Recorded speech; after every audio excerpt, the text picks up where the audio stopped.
What's up, guys, and thanks for joining me today. Today I am reviewing Justice League, which stars Ben Affleck, Henry Cavill, Amy Adams, Gal Gadot, Ezra Miller, Jason Momoa, Ray Fisher, Jeremy Irons, Diane Lane, and is directed by Zack Snyder.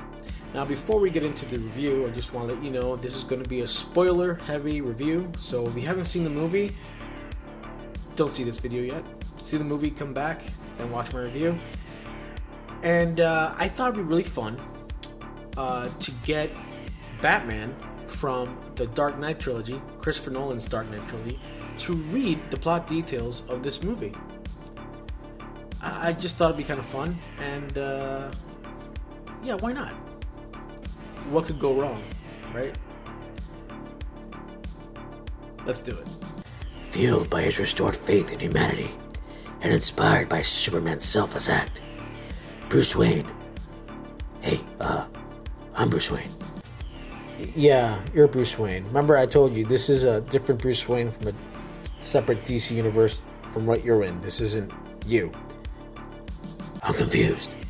You know, you really don't have to be. You just read out what I laid out for you to read. Okay. Bruce Wayne, that's me, enlists newfound ally Diana Prince to face an even greater threat.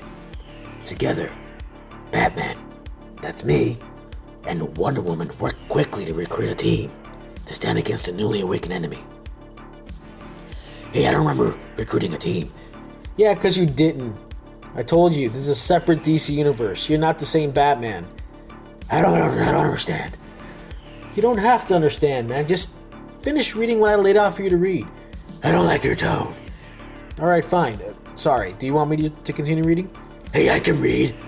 Alright, then read. Fine.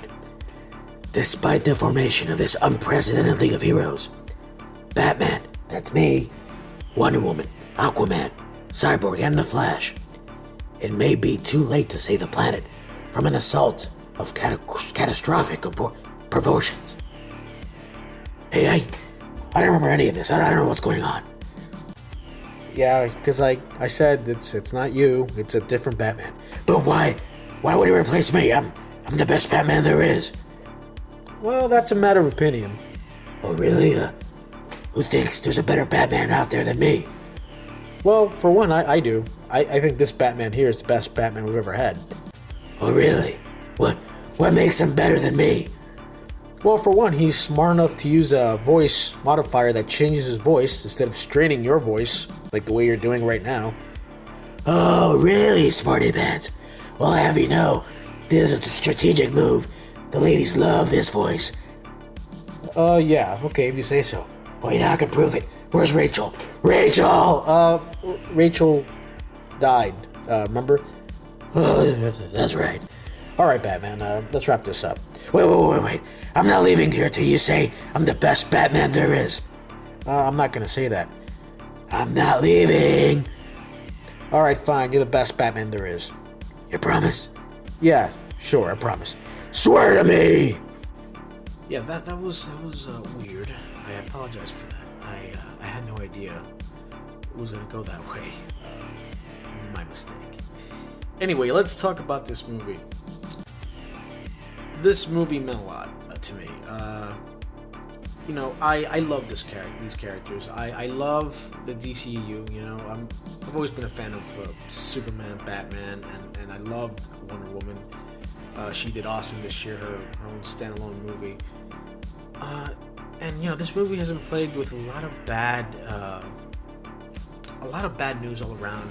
As far as the production, you know, Ben Affleck wanting to leave as Batman, the runtime, Zack Snyder leaving as director, and the reshoots. Now, going into this movie, I wasn't sure if this movie was going to mean anything going forward, because, you know, if this movie was even going to count, because I hear they're going to do so many changes to the DCU universe that I'm not even sure what we're watching even counts anymore. So, going into that, I have to say I really enjoyed the movie. I did. I do not agree with the Rotten Tomatoes score this movie has. I think it's ridiculous. I don't know how to explain it, really. I had some issues with the movie, and I'm going to talk about it. But all in all, I thought it was a solid movie, and I really enjoyed it. I saw it twice this weekend because I want to really see, all the things that I missed the first time, and make sure that when I first saw the movie, that I wasn't over exaggerating as far as how much I liked it. And yeah, so let's get into this. Gal Gadot as Wonder Woman again impressed the hell out of me. She did great. I am very happy that I was so wrong about her casting, because I was against it. I didn't think she was gonna be as good as she was, and she was great. And in this movie, she was great again. She had some terrific scenes with Bruce Wayne in this movie, and the chemistry between them and their way of going about certain things, their disagreements, it all worked very well. It played out nicely, and I was very happy the way she turned out and the way it worked in the movie. So yeah, I was very happy with her role. Ezra Miller as the Flash was, I think, the biggest surprise in the movie, because it worked so well. He was great as the Flash, and I think he was the one that the audiences latched onto the most, because his eyes were full of surprise and wonder, just like ours. Everything that was happening in the movie, he was reacting to it with such amazement, just like we were. So I thought it was great. I love that they worked that angle into it, and he, for the most part, he was the comedy relief, but it worked. Some of the jokes didn't land all the time, but I thought for the most part it worked perfectly, and I was very happy with what they did with his character. Fisher as Cyborg was amazing. I thought he did great. I love this character in the movie. I love how they introduced this character in the movie and his dynamic between him and his father. It reminded me a lot of Terminator, so that was cool. And I thought Ray Fisher did an excellent acting job. He was great. He really looked like someone who was really fighting within himself as far as what he needed to do and where he belonged, especially in the group. So I thought that was great. So excellent job all around. His character was great. Jason Momoa as Aquaman I thought was great too. I was a little worried because from the trailers I thought his character might be a little one note, because all you heard from the trailers was, my man, yeah, and stuff like that. But he wasn't. He was actually very good. He was definitely the surfer dude version of Aquaman, which I thought was very cool. There were some cool scenes they shot with him underwater, and I thought they were great. It makes me very excited to see Aquaman coming out next year sometime. So yeah, I thought he did great in the role.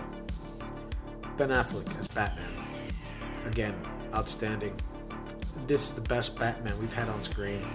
I don't care what anyone says, he is the best. And it saddens me because watching this movie, I'm realizing this can be the last time we see Ben Affleck as Batman. And that sucks. It really, really sucks. And I blame Warner Brothers. I blame them for this. But anyhow, in this movie, he was great. He was the leader. He brings the Justice League together with Diana, Wonder Woman's help. And he was great. Throughout the movie, he really has a real big chip on his shoulders because of what happened to Superman. He it's a guilt that weighs him down, and it shows. And it's great. I love it. I love the way he did in this movie. And I'm hoping somehow, some way, that Ben Affleck returns. I really do. I don't think it's going to happen because Matt Reeves, the guy who's going to direct the next 1 or 2, 3 Batman movies, wants Jake Gyllenhaal to be the next Batman.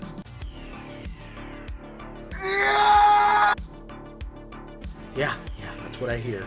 It's not official, but if the rumors are correct, Jake Gyllenhaal could possibly be our next Batman. I can't even imagine that.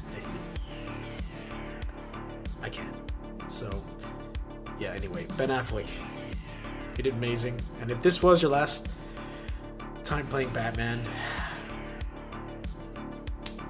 you were great. Alright. Steppenwolf as the villain, I thought was the weakest part of the movie. He wasn't awful, but he wasn't good. The CGI was horrible on him too. I think that's the biggest complaint with most fans was the CGI in this movie. Some of it worked, and when it worked, it worked. But when it didn't work, it was very noticeable. And with Steppenwolf, it was very noticeable. He just looked bad, and I don't think he was threatening enough, honestly, for the whole Justice League to come together to defeat this guy. I honestly felt 2-3 members of the Justice League team could have easily taken him out one on one. Truly speaking, I don't know. He just didn't feel that threatening of a villain that would have to bring the whole team together and take him down. But it's fine. To me, the best part of the movie was the Justice League team. Their dynamic, their chemistry, that's what worked. I would have liked for Steppenwolf to work as well, but he didn't. It didn't ruin the movie for me, but he was definitely the weakest part. So, Henry Cavill as Superman was the best part in this movie. And I've always said Henry Cavill is the best Superman we've ever had, just like Ben Affleck is the best Batman. And in this movie, he is great. I loved how they brought him back to life in this movie. It worked. It wasn't like it was in the comics, but it worked nonetheless. And when he's brought back to life and he's evil Superman for the first 10 minutes or whatever, it was great. When he's fighting the team, it was the best part of the movie. I was eating that up. It was amazing to see it on screen. And my favorite part was when you had Wonder Woman, Aquaman, Cyborg. They're all trying to hold Superman down. And you see Flash running around Superman to get around him. And you see Superman, his eyes just turn from the corner as he's watching the Flash. And the Flash realizes, holy crap, he can see me. It was amazing. It was the best part of the movie. I saw this movie twice, and that scene alone was worth the price of admission. That fight between Superman and the Justice League. And then when he sees Batman, and he gets Batman, he gets him by the jaw, by the neck, and says, you won't let me live. You won't let me die. Let me ask you something. Do you bleed? It was great. I loved it. It was amazing. And yeah, it was the best part of the movie, and I can see that movie over and over again just for that scene alone. That was great. Another thing I loved about this movie was the score. Danny Elfman's score was great. There's a lot of classic throwbacks to the 1989 Batman and the original Superman with John Williams' original theme. So I loved that. That was great. What I didn't like, aside from the CGI and the villain, was the runtime. To me, that was the biggest thing that hurt the movie, was the runtime. And I knew it would, because you don't do a movie with the world's greatest heroes and do a movie that's under 2 hours. That was ridiculous, and it showed. There was a lot they took out. It was very obvious. From what I hear, about 45 minutes worth. Who knows if we'll ever see that, if we'll ever see a director's cut of this movie. I really do hope we do see it, but it's disturbing. I don't understand what Warner Brothers is thinking, when it comes to these movies. It's just very sloppy, and it just pisses me off. It really does. So, anyway, I really enjoyed the movie. I gave it an 8 out of 10. Definitely see it. It's worth watching. I don't understand the Rotten Tomatoes score. It's dumb how they could think, sorry, I know I'm going back, but Thor Ragnarok has like a 93, 92 Rotten Tomatoes, and this has 39. Whatever. I don't get that. But yes, definitely check it out.